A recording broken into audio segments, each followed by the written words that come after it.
Hello, everybody. It is Mike Levin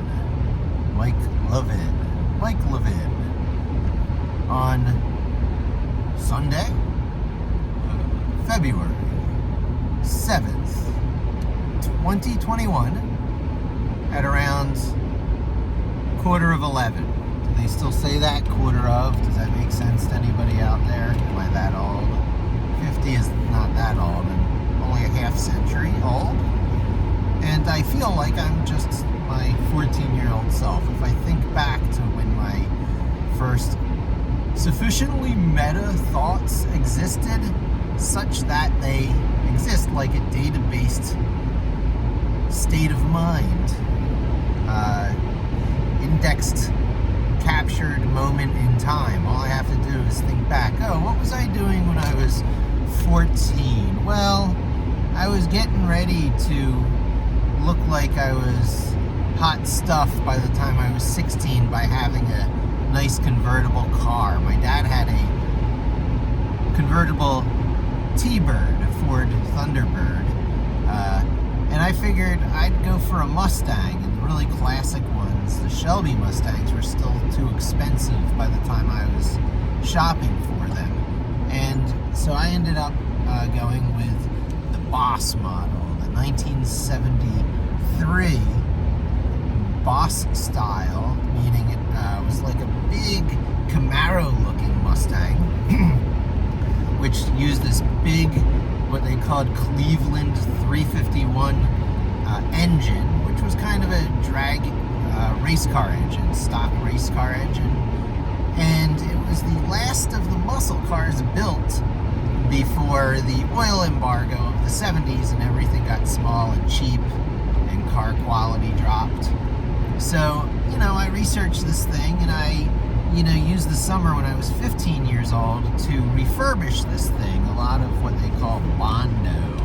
It's like hardening plastic after you mix this catalyst material into it that heated the whole stuff up.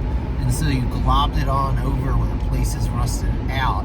And then once it dried, you use like a cheese grater on it. And then once that dried, you use like sandpaper on it. And so I did this process to get this whole 1971 Mustang car into shape to bring it into Mako for a paint job, this big paint job place that always advertised on the cheap UHF channels after school. Uh-oh, better get Mako. So they did a primer. Well, I did the primer. They did another primer because my primer was hand-on spray paint, not the best. And you had to sand up and rough up the whole car so that it was going to be a good receptacle for primer. So they did a little bit more touch-up on that and then added the metallic blue paint that I asked for. And it was just this gorgeous thing that I drove all through high school. And, so I was this strange kid. I almost never had a girlfriend all through high school. I was never part of any of the sports teams. I wasn't part of the band. I wasn't really, a debate team kid or any of these other things. There were definitely not robot competitions at that time, especially not at the suburban high school level. Were there, I believe I might have been involved in that, but I was always doing my own thing. And so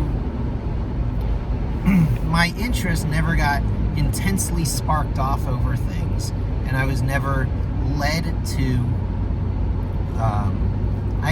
dream the impossible dream, to look at paths of being these shooting for the star scientists.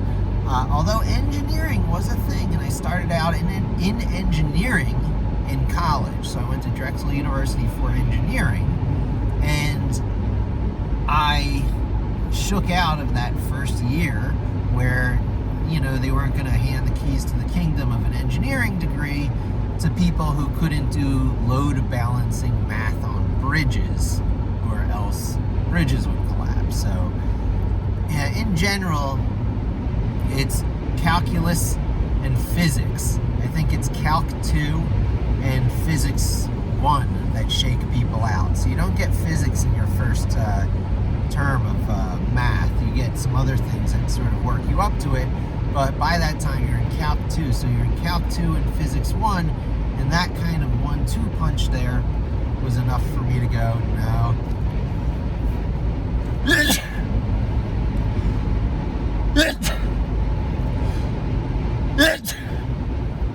Excuse me. Wow. Engineering is not for me. And I looked around me and I said, oh, this is why I chose Drexel University.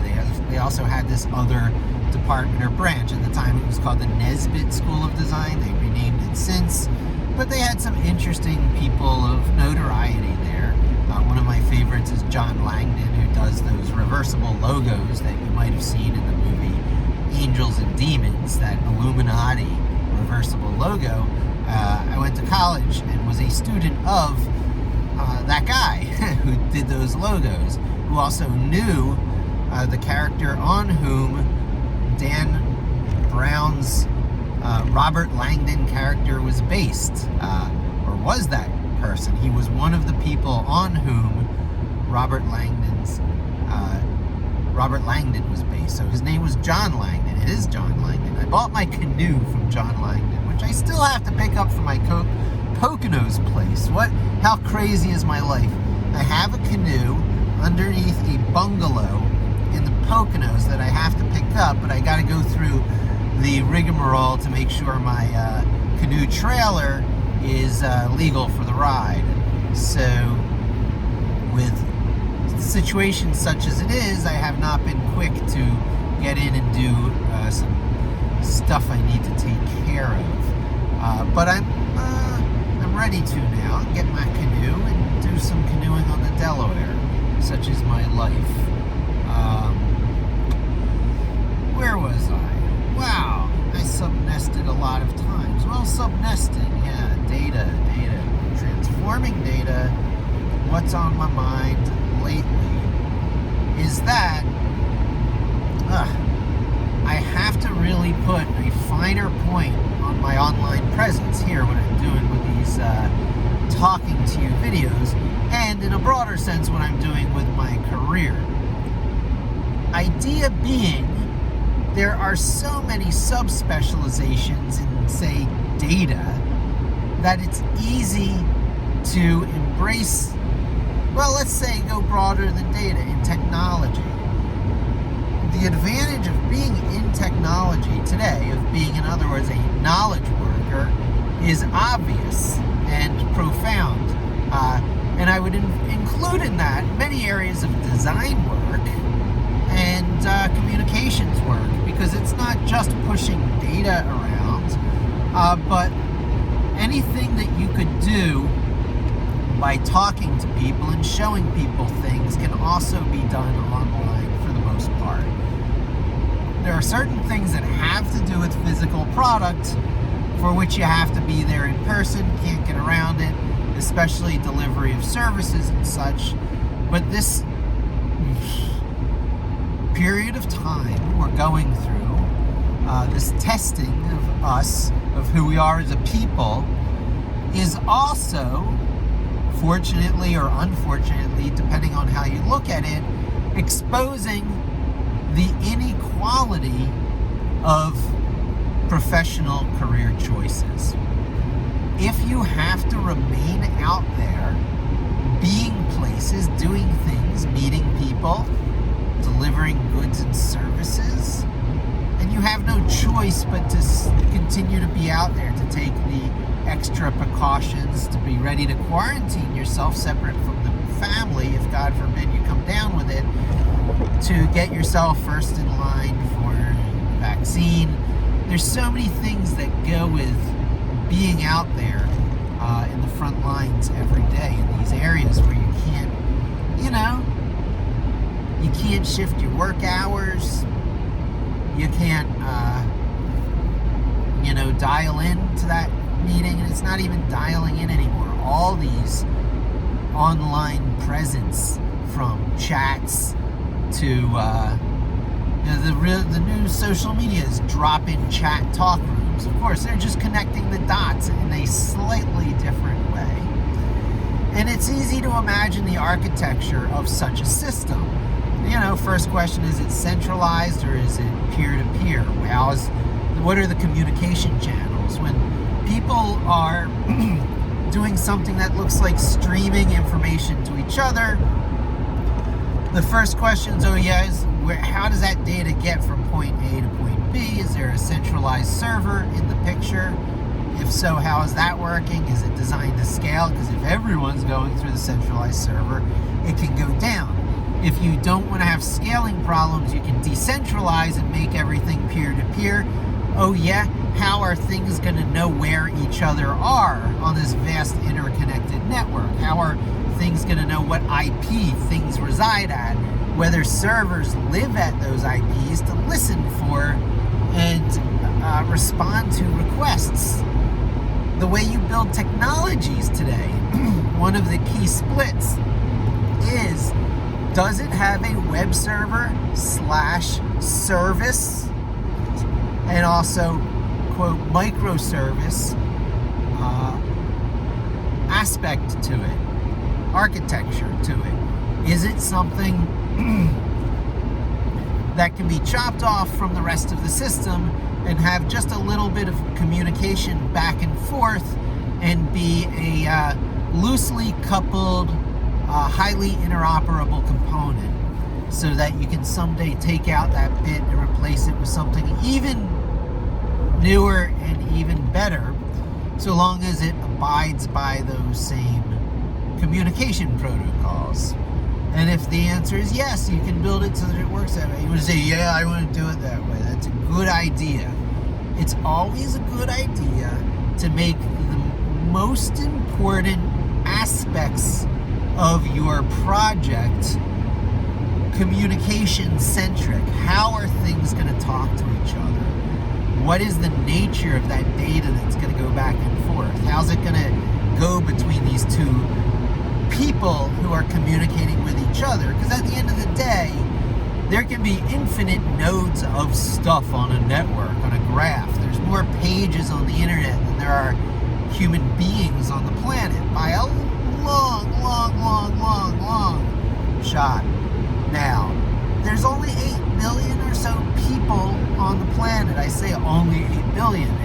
A billion is a astoundingly large number, and the fact that there are 8 billion of us is an astoundingly large concept in itself.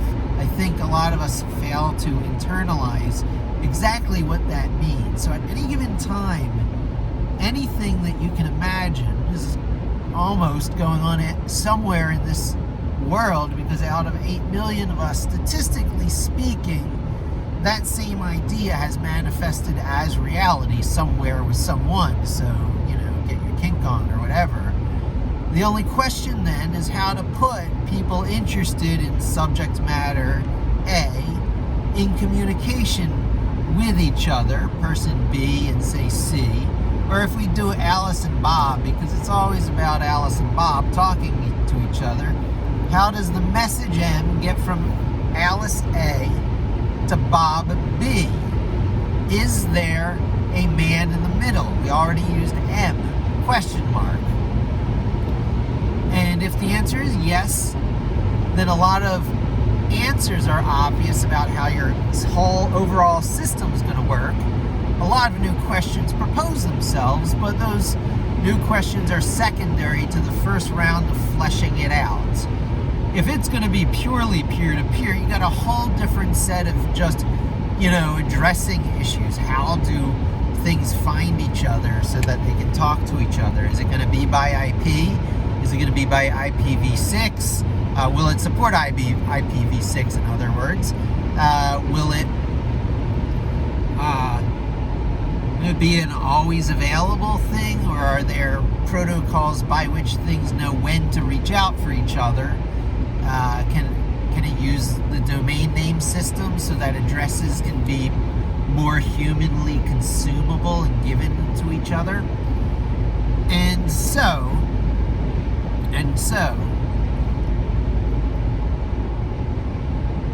the next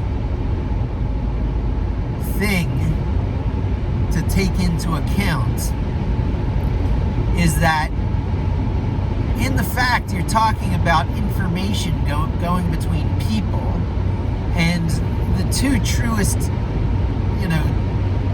objects in your system are two people, and then a question mark in between. There's a lot in that question mark. Internet, hardware, network, subscription services, licensing agreements, service contracts, support contracts, expertise of your employees, loyalty of contractors, opacity of deployments and installations, and source code and version controlling. The list goes on. Technology is pretty open-ended. There's a lot of answers to these questions, and it's pretty stunning to the newcomer on where to even begin. So many deep dives are a step after step one. Step one, I'm learning SQL now. I'm learning SQL under this particular platform. I'm a slave to this vendor for life, and it's going to be a soul-sucking struggle to get yourself off of that platform, to wean yourself to freedom. You're going to think about things in a very predisposed way based on whether you take up relational bases where everything is rows and columns first with a SQL orientation, or whether you take up NoSQL things, which seem like a new technology buzzword-wise, but are actually very old, going back to the dawn of Unix itself, even before Linux, in something called DBM, a command that was almost included as one of the Unix commands. So it has a GNU equivalent on which a surprising number of things are based. If you have to back-end something with a key-value database and bake it in for free, it might very well connect to the GNU version of DBM that's sitting there in most Linux version deployments. So you're talking about underlying tools that are most always there, that are similar to things that work intuitively the way the human brain would like them to work, or work in ways that you can grok pretty quickly, like you can adapt your Microsoft Excel knowledge of rows and columns and tables to SQL rows and columns and tables. Almost the same thing. So the mental space of SQL, this vaulted must-know keyword of the resume, is really not very different than what every newcomer to the Microsoft Office Suite environment has to learn when they have to keep adding rows to a spreadsheet every day to balance the books or keep track of something in inventory. So the transition from Excel mentality to SQL mentality, very easy. And hence, a very split world, because it takes such an investment of your soul to become proficient enough to do stuff in SQL. Because what, is there a SQL deployment somewhere that I'm using? Where does this data reside? Why do I have elevated enough privilege to it that I can query it? Gee, I must be pretty trusted in this company. Well, presumably you are. So how did you work to get to this role? Well, I had this job in the company and I learned SQL to access the data because I was trusted first in the company. Oh wait, you were trusted first in the company? Oh yeah. Okay, so I got to work with sample data. So I got to set up a SQL database, and I got to make connections to it, and then I got to use SQL Alchemy or something. Isn't there an easier way? Oh yeah, everything is kind of sort of a database in Python and JavaScript for that matter, because of the way dictionaries and JavaScript object notation works. Wait, what do you mean? So that's also a database? Well, yeah, kind of, in memory as those scripts are running. You got a little database, key value pairs, and in fact, better than just flat key value pairs, a lookup hash table. It's a arbitrarily nested key value pair system that you can build all kinds of data structures, and you can have numeric arrays in there. Wait, so you're telling me there's a nested data structure that's not really rows and columns, but is this other hierarchical nested thing that uses the key value concept and just extends it and makes it plain text files, and I can trade those back and forth? Yeah, that's MongoDB world, and in fact, you can query against the rows and columns that are implied in those JSON objects, because things like MongoDB are aware that you're using those techniques, so they build these indexes to make querying the JSON objects within fast and efficient. Blobs with implied tables with ready-made indexes, MongoDB. Cool stuff, but not your everyday use case. Let me tell you about simpler ways to bring database yumminess into your life without having to sell your soul to anything, but to learn everything you need to get to the edge of scaling. That would be doing away with most things, specifically SQL. The SQL language itself is a abstraction and an implicit language you don't particularly have to learn, because most of the things you can express in SQL, you can also express in pandas, in data frames, in Python pandas. Because pandas is like SQL without all that IT liability, infrastructure overhead. You say you don't really need a database anywhere, and you're like, well, wait, then how can I manipulate and use data? Well, you know how you can pickle an object in Python? You can just take any object you have in memory, which can be this, dictionary, which for all you in the JavaScript world is a JSON object. In Python, it's a dictionary, 99% the same thing. And say, oh, drop that onto the hard drive so that I can load it again real fast. I know it's a captured object. Well, what is that concept of capturing that object as it exists in memory and just representing it somewhere for a quick drop onto hard drive for quick reloading later? It's called serialization. Rapidly serializable objects are Python pickles, and it's native to Python. It's your first line of defense to make things persistent. Your second line of defense to make things persistent in Python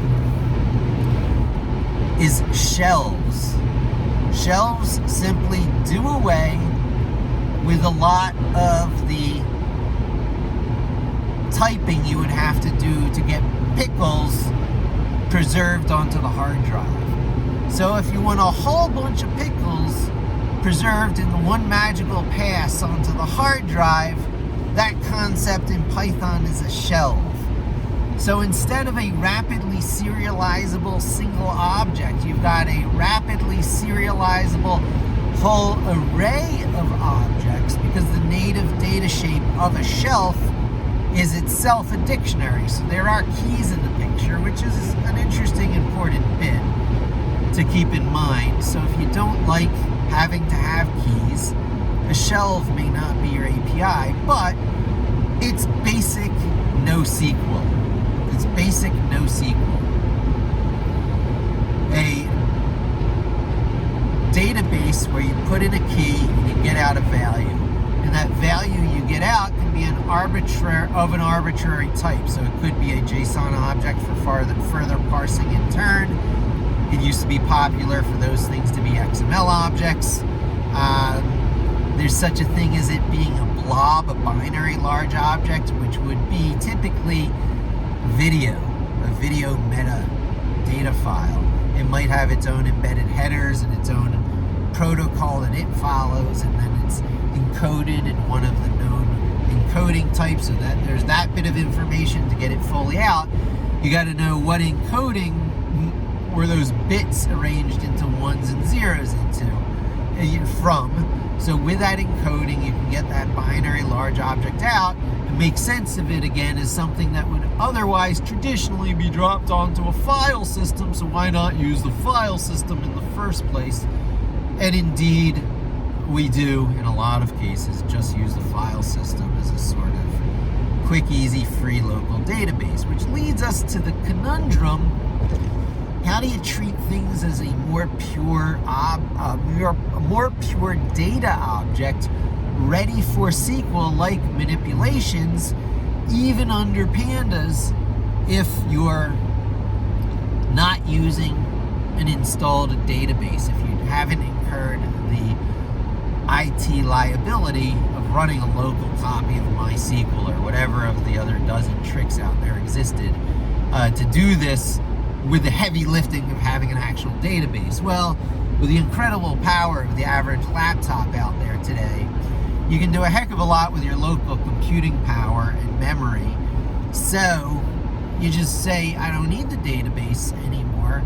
Rows and columns and all that stuff just exist as abstract data types, just like native Python objects do, such as lists and tuples and dictionaries in Python. But now that they're rows and columns with some sort of, data type per column, well, we'll call that a data frame.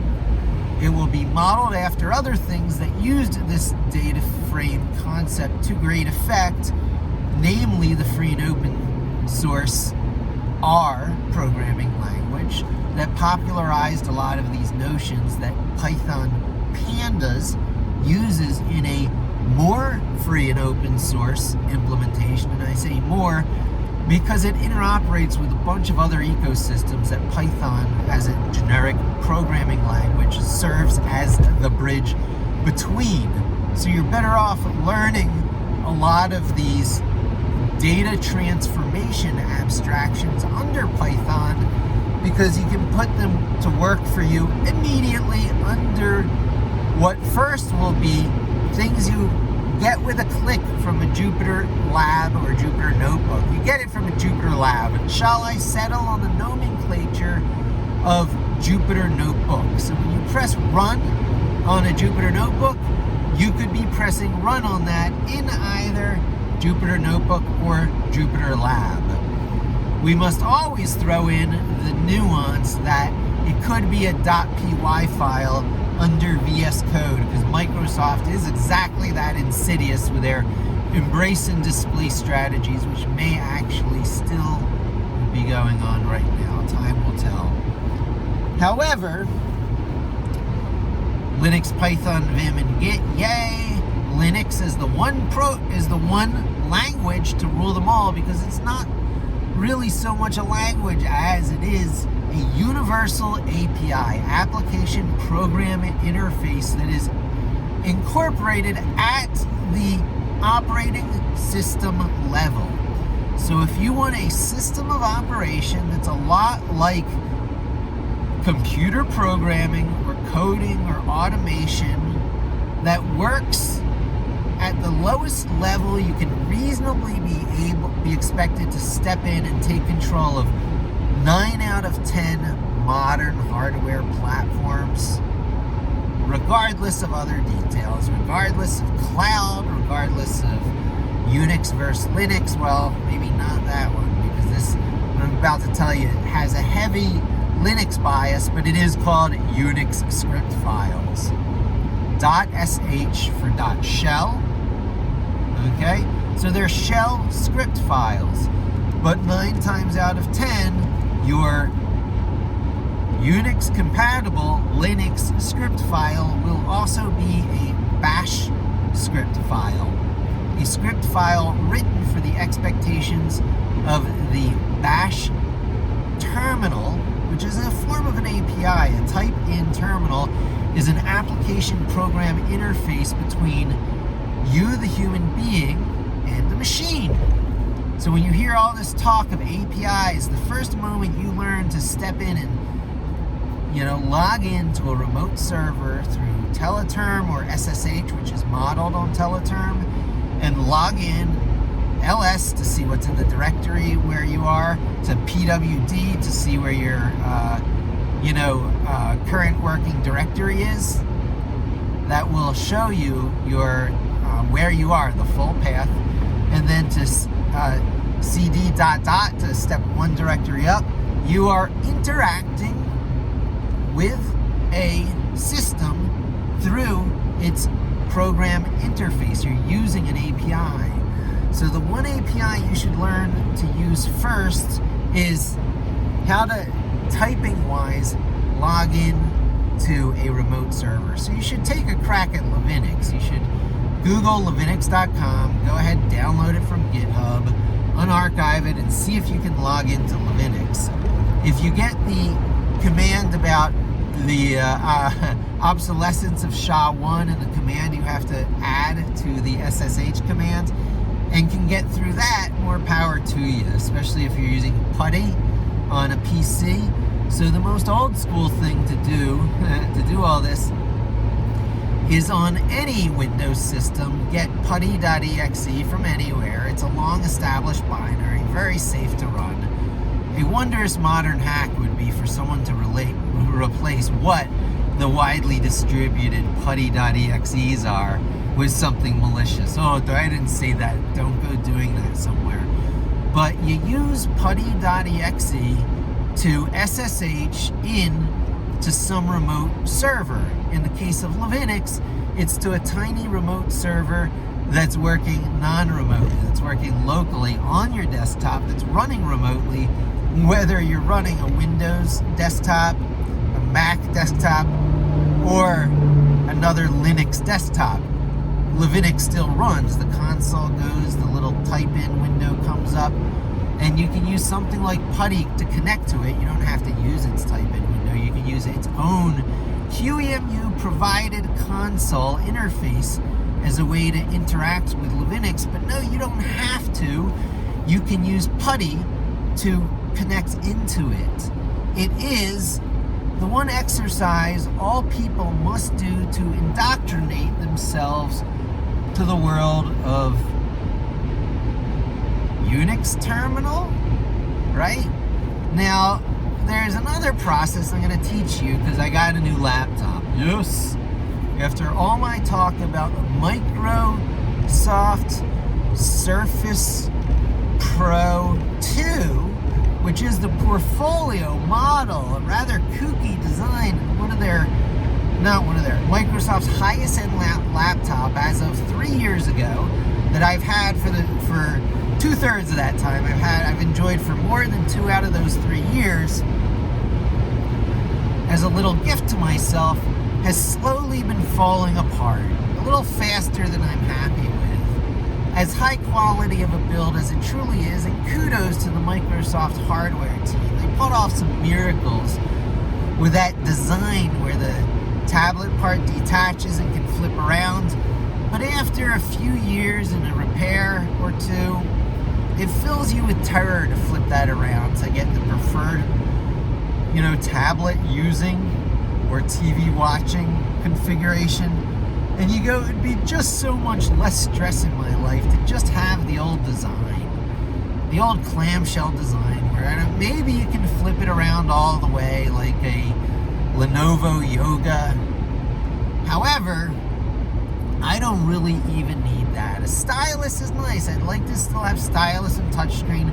Really high quality screen. I got my daughter onto an HP model, decked out like Radeon AMD alternative to the Intel, which is not quite the HP Envoy or Envy or any of those fancy ones, but like the no-name model before that. And they don't put a high quality screen on that thing. It's not a beautiful screen. It's a bit blurry, it's a bit washed out, but it is touchscreen.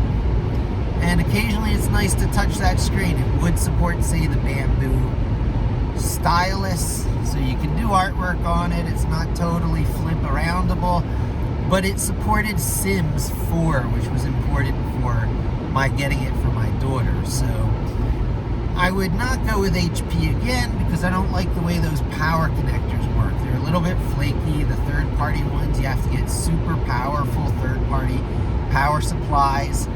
Some of the ones that I got that were marketed for it on Amazon did not work for it. It caused much misery until I got like the 2000 milliamp or whatever the amperage is measured in those power supplies. And then that started to work. So I'll let her keep that on one side or the other, and I'll replace that some month coming soon for her to get her on a better laptop. You can get better laptop for the money now, a year after this event we're into, that dare not be named, than you could at the beginning of it. But I needed to get it for her at the beginning of it because she was just really diving into The Sims 4, and a lot of her identity was wrapped up in that.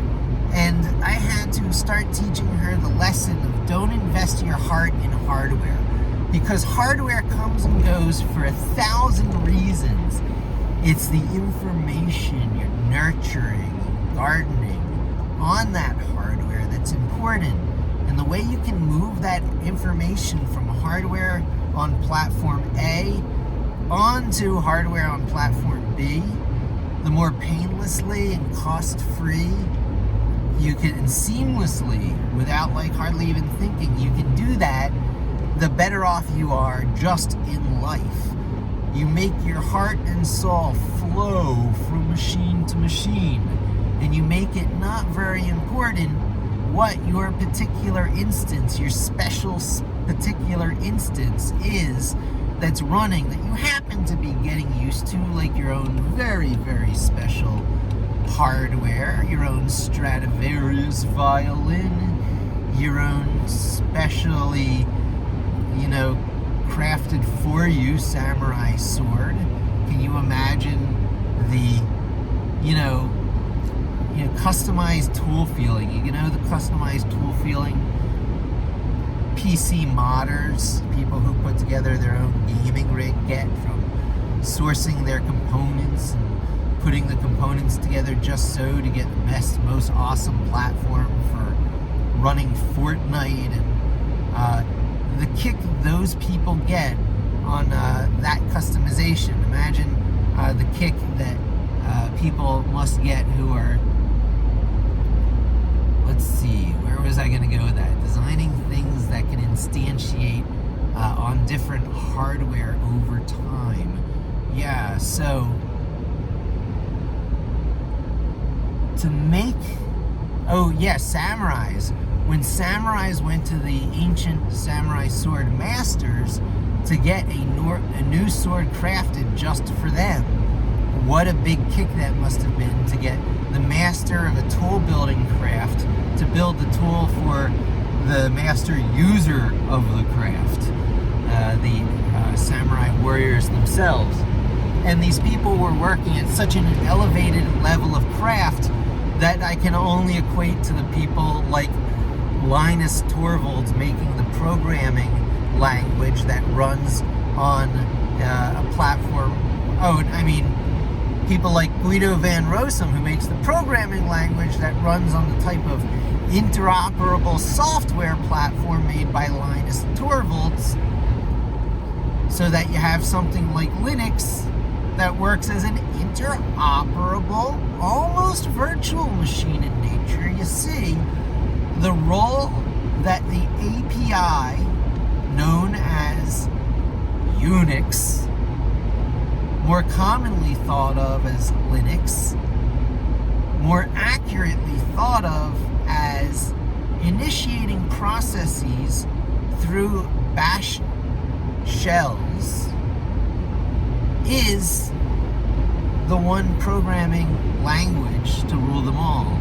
It is more universal than any universality you might get out of JavaScript, which still puts you in a Node.js or Chrome /Firefox /modern web browser oriented subplatform lock-in view of the world. Now, wait.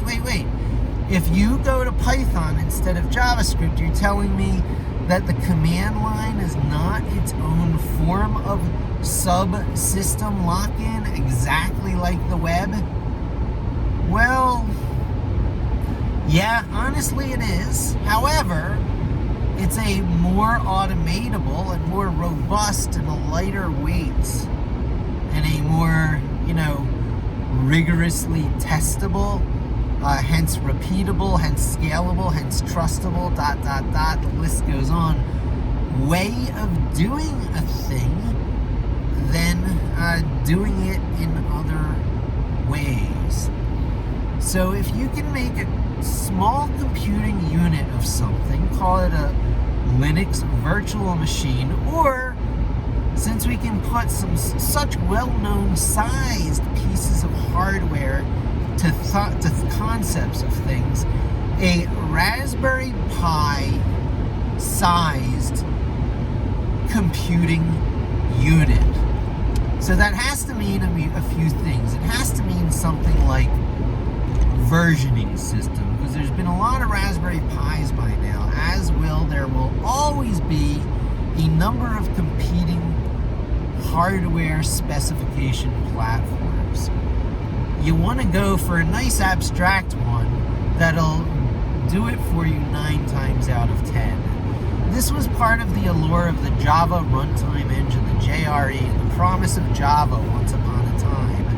And now that the world realizes, hey, everything offers those advantages at the just-in-time runtime engine compiler, whatever you want to call it, of what used to be the interpreter, say the Python .exe, file, which is the C Python interpreter, which is from python.org, which is the standard specification implementation of the programming language Python, which is written in C, which is free and open source, which is backed by a foundation, which is under sufficiently liberal licenses that you can build enterprise type applications on it, and be rest assured you're not going to have to pay surprise licensing fees to anyone to use it.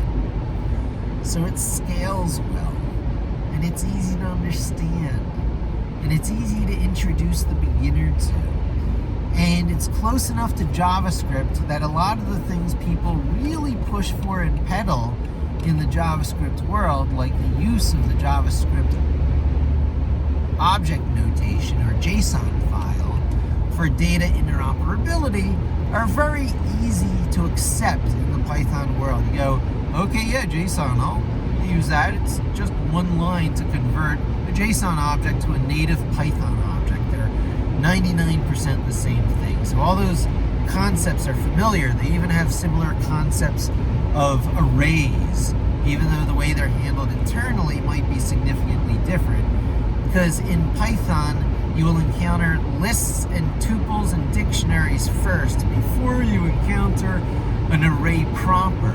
You're not going to be sitting on an actual numeric array in Python unless third-party packages like NumPy are installed, so you can use native numeric arrays, which can allow things to happen that are much more like what happened in the R programming language, which are more natively designed for handling data transformations, and have the concept of the data frame as a primary first-class data object to the native programming environment. So R, another free and open source language, perfectly good, which is made for the problem domain of data science, machine learning, data manipulation, cleansing of data, dealing with null values and normalizing data, and all these transformation tasks that, Python people can do too just fine. However, to each task, the best tool, hence Linux in the middle every time. Really what I mean is Unix bash shells.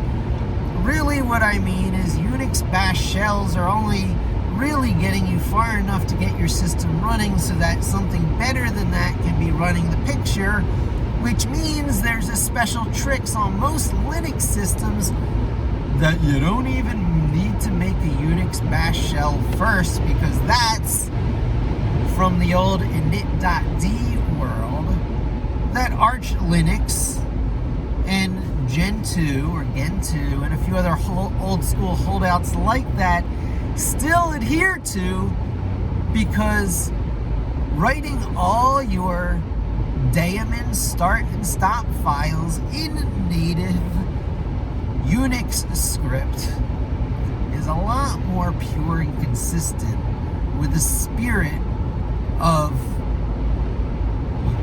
Unix, hence should also be Linux, than systemd. The system, the framework that replaced init intended to make you not have to learn bash script or shell script, Unix shell script, to get things running in the background as a Linux daemon service in the language of your choice. Be it a .js file under Node.js, you could just go right from a booting up Linux into here's control node, run this node, this JavaScript file, this text file, it's just text sitting there. And I can't emphasize that point enough. Everything in tech is just text sitting somewhere. And if it's not, then it's a compiled version of something that was once text sitting somewhere that has been compiled into an actual machine binary, less and less common these days, and more common into a pseudocode binary. Binaries intended for these virtual machine-like layers that live everywhere, that all do something equivalent to the just-in-time compiling trick that gives you a lot, if not all, the advantages of compiled code without having to live with the stupid overhead of compiles and links and includes and all that nonsense that people in the C world have to live with, and to get all their advantages. So there's the system of what imports what in Python. You learn the general rules. You learn that recursivity of imports is okay. Little miracle things like that, punchlines that exist in there that are very framework, that are very opinionated framework type things. Now talk about opinion, right? As soon as you got a framework like systemd, there's strong opinions. What is that opinion being enforced by? A framework. What is a framework? A, generally speaking, monolithic system sitting over top a lot of much lower level abstractions that make you use fewer words to get work done, and to think in patterns that are friendly towards the challenges ahead of you, to use languages that are invented to be customed for your specific problem domain, such as it were. So there have been hardcore trends in computer science history. It's a lot of where the science comes out of computer science, of making sub-languages increasingly custom to your domain expertise, sub-languages as you layer them on. We know them today as packages you import. You import the pandas package into Python, and a whole bunch of subsystem language is piled on, just like you add the Python quote interpreter, python.exe, to Linux, and the whole Python API subsystem is added on to Linux. So once again, I make the point, you follow how the data flows, and you get an insight into systems. Everything's a system. At some point in your career, you're going to have a light bulb go off and you go, oh, so you build systems to make things simpler. So just everything should be a system. Make this in a system. That should be part of the system. Let's wrap everything to be part of the system. Let's fit this square peg in the round hole. You can't. Oh, sure you can. Just make it a binary large object. Just make it a blob. And now you can take whatever data you have and fit it into the rows and columns of the SQL relational database world. And all these mental convolutions set on because you have an inadequate, deep understanding of the optional data types. such terrible keywords. Shapes, imaginary tools to work with. The square brackets of a Python list imply the changeability of that Python list, because you imagine those square brackets on the left and right side in your mind's eye as being on kind of a slide rule. They can slide wider and narrower. Those square brackets can become further apart or closer together. That's a Python list. Internalize that, and internalize that that property is what they mean when they say mutability, and the relationship of mutability to dynamic languages that tend to run slow by nature of their mutability and dynamicism. However, much of the power of the language arises from that characteristic of it. Therefore, Python lists are infinitely useful. They come with some database stuff built in. They're index sequential access mode databases. You can put arbitrary binary large objects in them, or objects of any type, one after another. Drop it onto the hard drive as a pickle, bam, load it back up. It's a little list database. You've got a database. It's a little list database. You pickle it. You can do the same with a dictionary object. More frequently you do it with a dictionary object. You can also do it with a tuple, but you would never pickle an individual tuple. Why? Because of one of the next big insights in all this stuff. So I'm layering on the insights. The first being, follow the flow of the information, follow the data flow, and look at how it moves from one system to another, particularly hopping out of the language du jour, or the native language of your brain, which I advocate is Python as soon as possible. Get to work at it, install Anaconda, get Python through a web browser, through Jupyter Notebook. Start doing some little tasks for yourself. Connect to some APIs and do some fun little interesting things that you imagine. Change, wouldn't it be nice if you could, into look at what I just did, using mostly what Anaconda puts on your machine during an install. So first look at Linux, see what it is to log into a remote system. Get that out of your system. Much more on that later. Next, install Anaconda.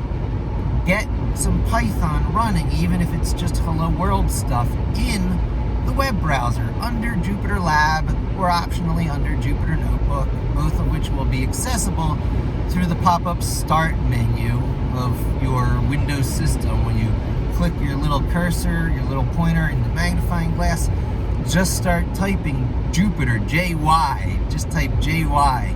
J-U-I, J-U-I, Jupyter, well, you get it. It's not hard to find. There's Jupyter Lab, there's Jupyter Notebook, and you might have to launch Jupyter Navigator to get to one or the other of those. So they have their own launcher. Over time, using that launcher will get out of the picture. It's an overweight piece that's in the noob steps. So what I'm doing is I'm yielding to the overweight intermediary steps of doing this stuff, and then I'm going to say jump on this tool or that's built into that you get for free with the Anaconda install, because that makes sure you're jumping on the data science bandwagon, and a lot of stuff follows that. I'm going to take you from data science to data engineering with minimal pain. That's my calling. I realize that. To go from running your things in the lost mode of Jupyter Notebook, it can automate. See, I click the button and it runs. That's automation.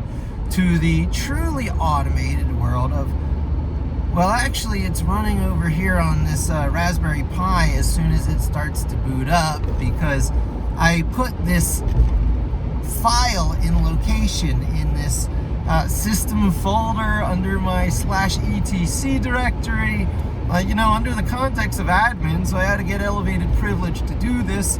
And with that file in location, it's always going to run this .js or that .py file. I'll try and keep this podcast series that I'm doing language agnostic. So what is essentially the auto-spawning and respawning subsystem of the systemed framework that is initiated by dropping files with admin privilege in location in a particular location under your /etc location, you see. So all this general Unix knowledge and know-how starts to come into play. How the nested subdirectory system ridiculously works under Unix/Linux. How there are several better systems into existence, but is a wonderful case of where good enough is good enough. If you have good access control systems that work on a per branch, basis of all these directory trees that come into the picture, which can span across separate hardware. You can never underestimate how big of a deal that is. As part of the Unix and hence Linux abstraction is that any directory where files can live, and these files can actually represent hardware through drivers and have capabilities and APIs that are accessible through the manipulations of text files, hence why text is so synonymous with tech, because most infotech these days is of the Unix/Linux/C programming language branch. There aren't many others, Lisp being one of them, a legit branch, but it's a Unix/Linux under the C umbrella world where simplifications wedge themselves in at various points. And your job as a data master is to know what those simplifications are, how they wedge in, and to use them best with a sort of 24/7 reliability with a minimal of resources, both in computational and actual dollar cost, to get the data that your stakeholders need in the form it needs to be, where it needs to be, by the time it needs to be, for them to make increasingly competitive decisions in this increasingly competitive workspace. So of course, what we're going through now today made everyone do a few things. One is, hey, slow on down. You can't keep doing everything you used to be doing. So it made the world slow down, and then it made the world look at this class system that was so strikingly revealed between service workers that should be paid so much more that can't get out of the front lines, and knowledge workers who have made good decisions, increasingly, eerily, awesomely good decisions. Now, I sometimes kick myself for not making certain other decisions. There are bandwagons out here that are every bit as good as the ones where I'm advocating, being, the ones I'm advocating, SSH into a remote machine first, take advantage of headless services through the type-in interface, generally called the Unix shell or the terminal, native under Mac, but with a bad free and open source software repository story under its native. Accessible under Windows 10 with a quick WSL2 activation and install of Ubuntu 2 through the web store, which I'll walk you through on the new hardware I'm setting up. And how to make hardware not matter. You gotta take your heart out of the hardware. Again, if all tech is text, all your heart is in hardware. Get your heart out of the hardware at any cost, but offset the monetary costs by mastering the skills of making the movement of the information that is the soul of that machine go freely one way in its almost snapshot virtualized carbon copy state onto other machines of its kind, of which you should be choosing carefully to make sure it's a cool and timeless kind, of which a generally Raspberry Pi size piece of hardware is a good one. You can also choose some generic x86 type hardware because that'll work. There's probably other choices. There's probably whole careers about how you size your workload for commonly instantiatable under different, hosting platforms type of hardware there are. See, it's all the shell game ultimately, and no matter how much you want and you think your heart belongs to that one special piece of hardware that you're running on right now, it shouldn't, and part of your knowledge worker skills should be seeing to it that it doesn't. So, use proprietary data move tricks.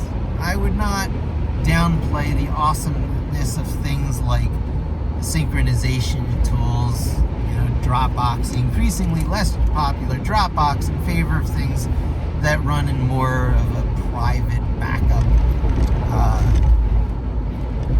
always secure all the time context, because people are realizing, how no matter how alluring the cloud is, you can run these things local. So I'll help you with all that local context. Local context should always be easy because you unplug it from whatever is on the underneath hardware over here, the cloud, and you plug it into your own personal cloud over here. And so you build things so that's always a doable trick. Rule number one, I think I said, I might be mishmashing my rules together. And rule number two is enough Linux to be able to take over a machine at startup. You need that core knowledge and ability. Dare I introduce a step 3 on this same phone call, because I'm pulling off of this wonderful I-80 ride and onto the 209 ride. And it's much shorter, so I'm going to have to wrap up real quick. I've covered a lot of really awesome ground, all the news that fits we print. So, in the move from data scientist to data engineer, they might call it moving down in the stack. You're going with less emphasis on being the end stakeholder consumer and more emphasis on where you get the data from, how you clean it up, how you move it around between places. You need to be able to edit text files. You need to master the way you edit those text files. It's your third great priority and might even be called a part of that second priority of understanding a little bit of Linux and Unix enough to get around to CD up, to CD down.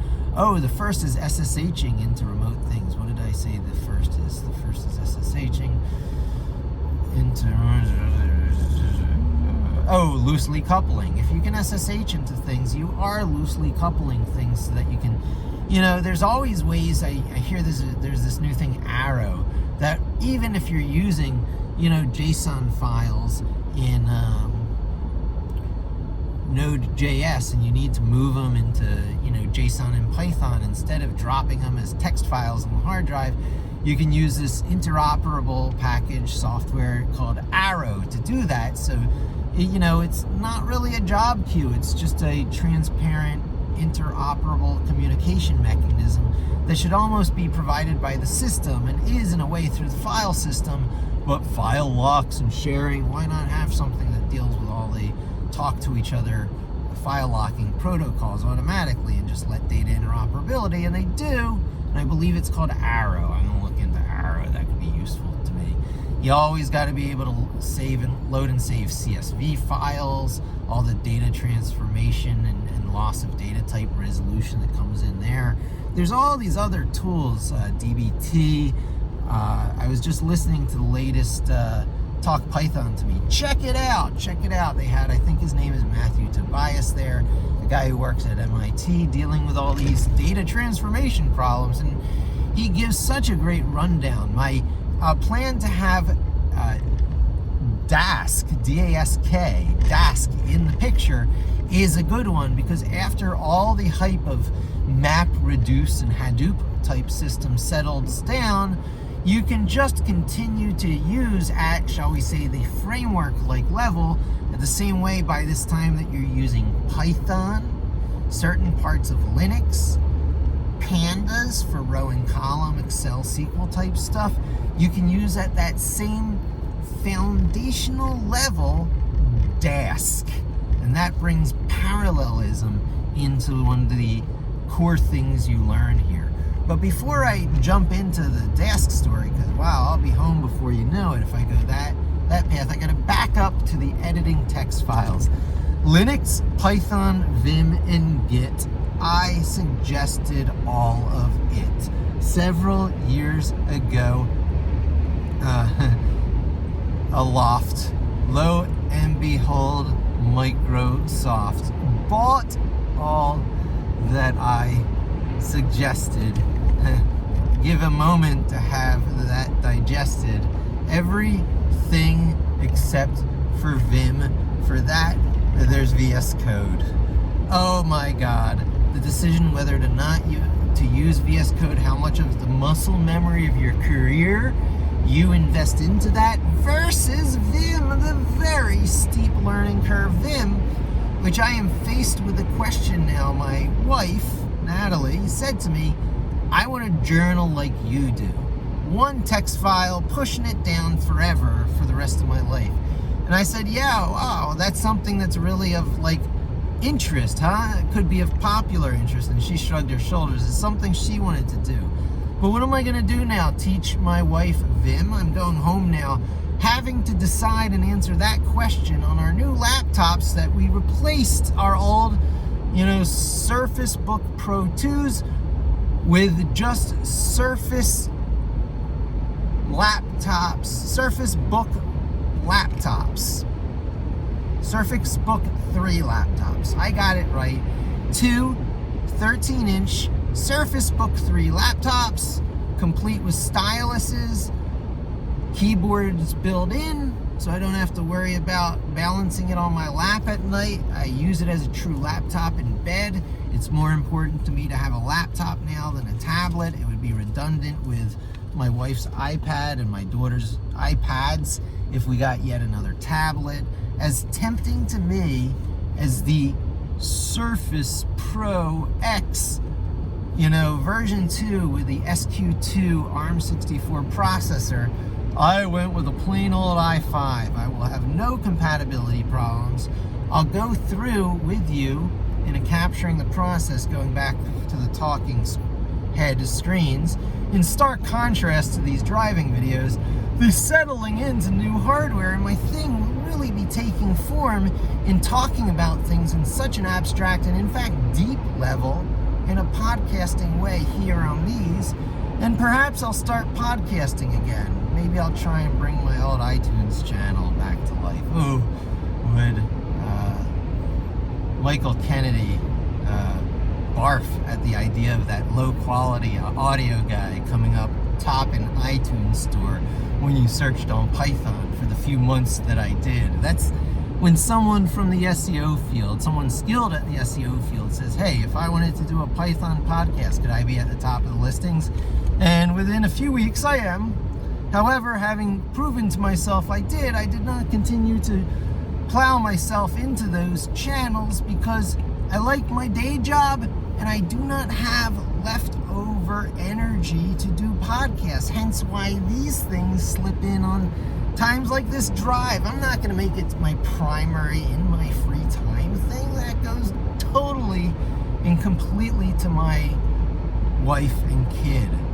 The people who have kids full-time jobs and do a podcast on the side, I don't know where their time comes from.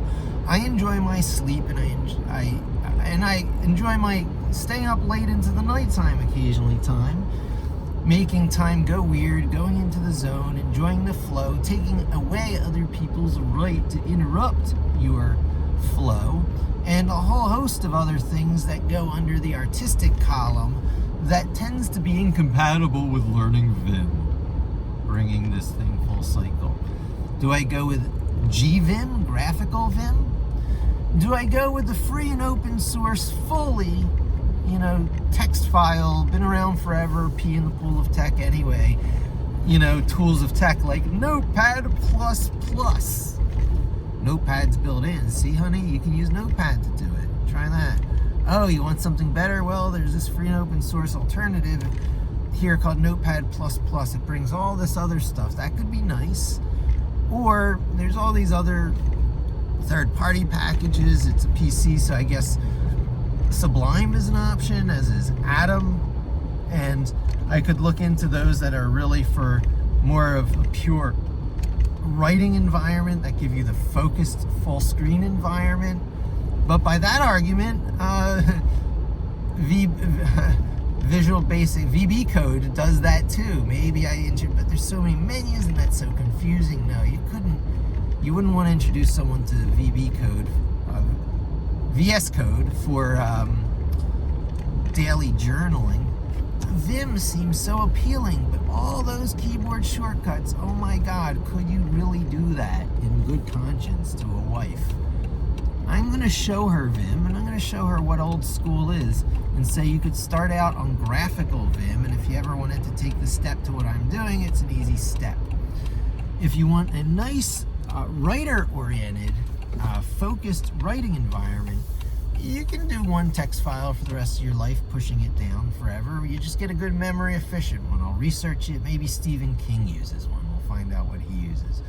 It'll probably end up he's on the Mac. But, if it's not, don't let it be Word. You don't want to give your future heart and soul of how you do productivity to the productivity suite of Microsoft, not for simple text editing, of keeping a text-based personal journal that you might, I might teach her how to use GitHub, the GitHub desktop software. Jump onto the GitHub way of doing things where you don't even have to learn the command line tool.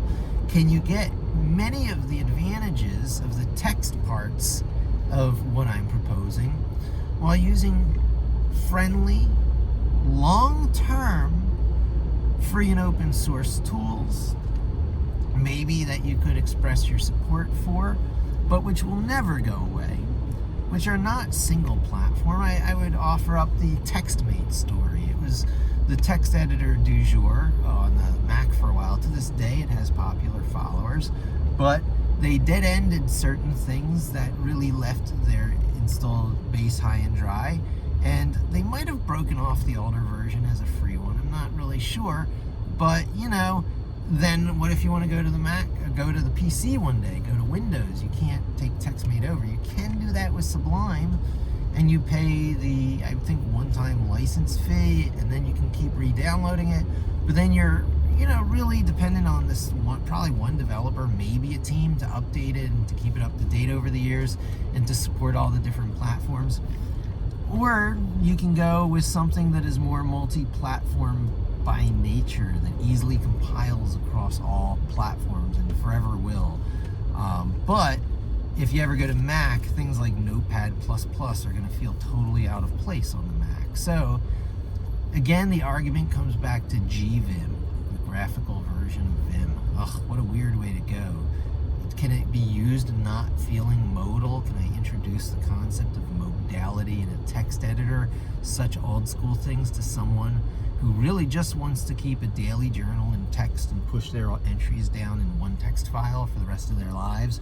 This will be a good test of my recommended approach to things and the chasm between Linux, Python, Git, and versus Vim. Vim versus all the rest of the platform-like things I advocate? Can the bridge be gapped to Vim? Shall I look at things that get installed as text editors with Anaconda as an option? Am I actually talking about Idle or Spider? The Spider Python IDE for daily work journaling. Probably not, but I'm going to look at what other text editor type things are offered as part of the Anaconda install. And I'm going to tell my wife, I'm going to figure this out for you, this journaling thing. Start out with Notepad. Just go in, use what's built in. Start making what you want the top of a single entry to look like on a daily basis. And you copy and paste that down each day, or more accurately, copy and paste it up, put your new entry at the top, and you make it like a manually cobbled together blog file. And it's exactly that automated. There's nothing automated about it. I use a macro to make the entry of the top blog file easy, and then I use Vim, which is what's providing the macro, but I use Vim to make the actual journaling this almost magical process, which, you know, is easy to look at and envy. And when she says, I want to do daily journaling like you, I got a lot to parse in that statement. Wow. Yeah. First, yeah. And first, journaling of any sort with no compromise to tools. Just start using Microsoft, you know, let's see, what is it? It's, I want to say Scratch, but it's not. Microsoft, they have one that does somewhere in between Notepad and Word is this other thing. And I draw a blank, but there is this other thing that lives in between where you don't have to buy the whole Microsoft license that deals with rich text and stuff. It's almost like HTML editor. Microsoft WordPad, maybe. Anyway, I'll look into that. And the built-ins from Microsoft, the built-ins from Anaconda, and I'll choose a text file that looks like a good one to get started with as a sort of intermediary to GVim or even Vim. And if Vim, under what? PowerShell? Ubuntu? Oh my God. On a Unix, like on a Linux terminal for journaling? No. So you see, I'm going to deal with the weakest link in the chain, the biggest obstacle, the biggest barrier to entry on this obsolescence proofing platform approach that I advocate. Python might not be the best language for any single task, but is the second best language for every single task. So it's a good language to have in your back pocket, but Linux ahead of that, because it's how your Python is going to run, and it's how you do the real sorcerer's tricks of breathing life into your robots, into your servers to do your bidding, to get the 24/7 performance, be it scheduled events or a web server or whatnot. And Git, because you gotta make your code safe, you gotta have version controlling. You'll probably end up using GitHub, right? So, but it's still Git that you're really investing yourself in intellectually, emotionally. So Linux, Python, Git, and I usually say Vim before Git, Linux, Python, Vim, and Git, because it's easier to pronounce this stack platform I advocate.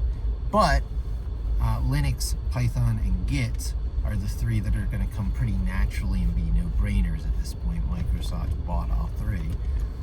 Vim offers some of the greatest advantage in all of this, because once you can control a system, once you can move data between systems and do the wonderful transforms, last step is to do that easily and let it flow and to get into the zone and the flow while doing that. And honestly, that's Vim, or that's whatever integrated development environment or text editor you're working in. So choose it well And if you choose it really well, your expertise could increase over your whole lifetime. But if you choose Vim, as I advocate, be ready for a steep, is perhaps insurmountable learning curve. Not worth it for people who are not becoming developers. Use it as a daily journal for people who are becoming developers. It will force you to learn Vim.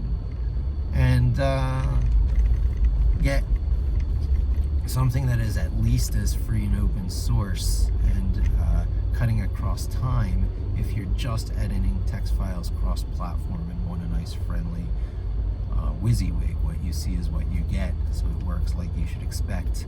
And that's a good place to start. Master Tech, Master Text, Master Text Files, Master a Text Editor or two to access those text files will help you in every language, on every platform, in every decade that will be in your life. And there's my message. Become a data scientist through promoting all that wonderful Python, machine learning, Anaconda, Jupyter Notebook, lab stuff, rah. Learn how to automate that by moving it into the generic Linux/Unix piping, plumbing of the world. Learn how to do that with 24/7 reliability. Learn how to do it to scale. Learn various ways to deal with scaling and interoperability, and gravitate towards the parts of all this that are most love-worthy. Use the language of your choice. Pass messages between it using generally Linux as the glue language. And thanks for joining me. Hope to see you again soon. And don't forget to subscribe.